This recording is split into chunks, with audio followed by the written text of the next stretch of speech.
नई दिल्ली से एक बड़ी खबर सामने आ रही है। देश के केंद्रीय स्वास्थ्य मंत्री जेपी नड्डा आज यानी गुरुवार को दोपहर 2:30 बजे से शाम 5:30 बजे तक एक महत्वपूर्ण बैठक की अध्यक्षता करेंगे। ये बैठक वीडियो कॉन्फ्रेंसिंग के माध्यम से देश के सभी राज्यों और केंद्र शासित प्रदेशों के स्वास्थ्य अधिकारियों के साथ आयोजित की जाएगी।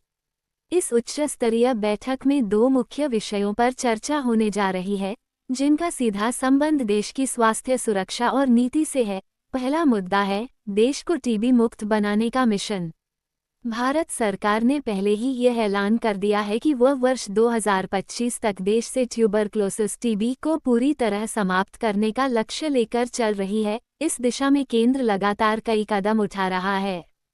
स्वास्थ्य मंत्रालय का कहना है कि अब वक्त आ गया है जब राज्यों को भी इस लड़ाई में पूरी ताकत झोंकनी होगी। बैठक में मंत्री जेपी नड्डा राज्य सरकारों से यह आग्रह कर सकते हैं कि टीबी की पहचान और इलाज की प्रक्रिया को तेज किया जाए, डिजिटल ट्रैकिंग, केस मैनेजमेंट और मरीजों तक पोषण सहायता की योजनाएं बेहतर ढंग से लागू की जाएं, जनजागरूकता अभियान चलाए जाएं ताकि लोग समय पर इलाज ले सकें।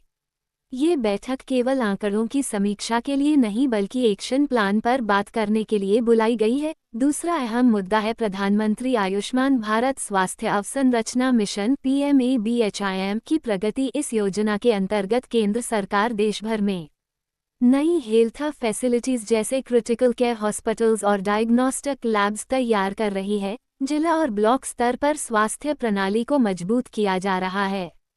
राज्यों को वित्तीय और तकनीकी सहायता भी दी जा रही है। बैठक में ये देखा जाएगा कि किन राज्यों ने अब तक कितनी प्रगति की है और किस राज्य को किन स्तरों पर सहायता या मार्गदर्शन की जरूरत है।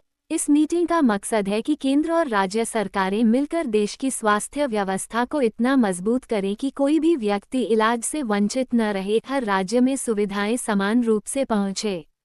राष्ट्रीय स्वास्थ्य मिशनों की धरातल पर समीक्षा हो, टीबी के मामलों में तेजी से गिरावट लाई जा सके और PMABHIM के तहत बनाई गई संरचना 100% कार्यशील हो। भारत जैसे विशाल देश में जहां लाखों लोग हर साल टीबी जैसी बीमारियों से प्रभावित होते हैं, वहां इस तरह की योजनाएं और बैठकें बेहद जरूरी हैं।